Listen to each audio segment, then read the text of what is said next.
Бізде негізі көп нәрсеге себепші ата-ана ғой, негізі, дұрыс па?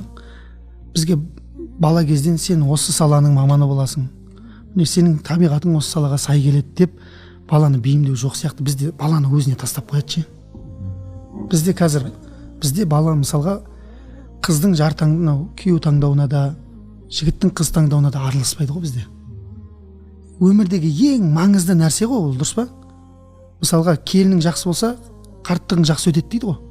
Өзінің қарттығын өзі құрбан қылып жатыр ғой ата-аналар қазір. Неге? Араласпайды. Сенің өмірдегі ең маңызды нәрсеңе араласпай жатқан адам мамандығыңа да көп аралас. Мен байқағаным сол, бізде көп нәрсеге араласпайды ата-аналар ше. Сәл былай балаң табиғатын да түсіне алмай ма? Бізде солай өскенбіз, іштен қалмайды. Сен де солай өсесің деген нәрсе бар да. Өлген жоқпыз. Наның тапсаң болды деген. Ана баланы былай бір шығарайын, апаратын жерге дейін. Имам Шафиғи қылған кім? Анасы. Қаншама ғалым, имам Малик ибн Динарды кім? Анасы. Қай ғалымды қарасаңыз көбісінде бағыт бағдар берген анасы. Балам, сен Құран жаттамай тұр дейді. Бірінші әдеп үйреніп алайық десеңіз, әдебіңде сәл проблема бар дейді. Көрдіңіз бе? Құран жаттай бер, давай Құран жаттай бер десе, бала Құран жаттайды, бірақ пасық болып шығуы мүмкін да бала. Көрдіңіз бе? Бағыт бағдар беретін адам дұрыс болу.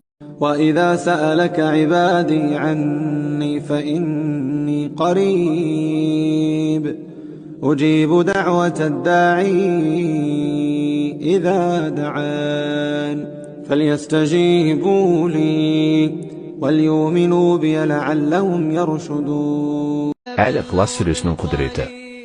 Кім Ихлас сүресін 11 рет оқыса, Алла тағала оған жұмақтан үй салады.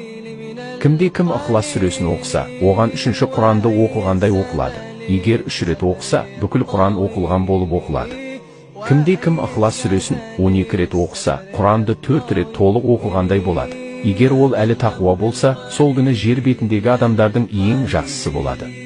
Егер мұсылман күн сайын 50 рет Ихлас сүресін оқыса, қиямет күні оның қабірінің үстінен жоғарыдан тұр, Аллаға мадақ айтушы, жәннатқа кір деген дауыс естіледі. Кім Ихлас сүресін 50 рет оқыса, Алла тағала 50 жыл күнәларын кешіреді.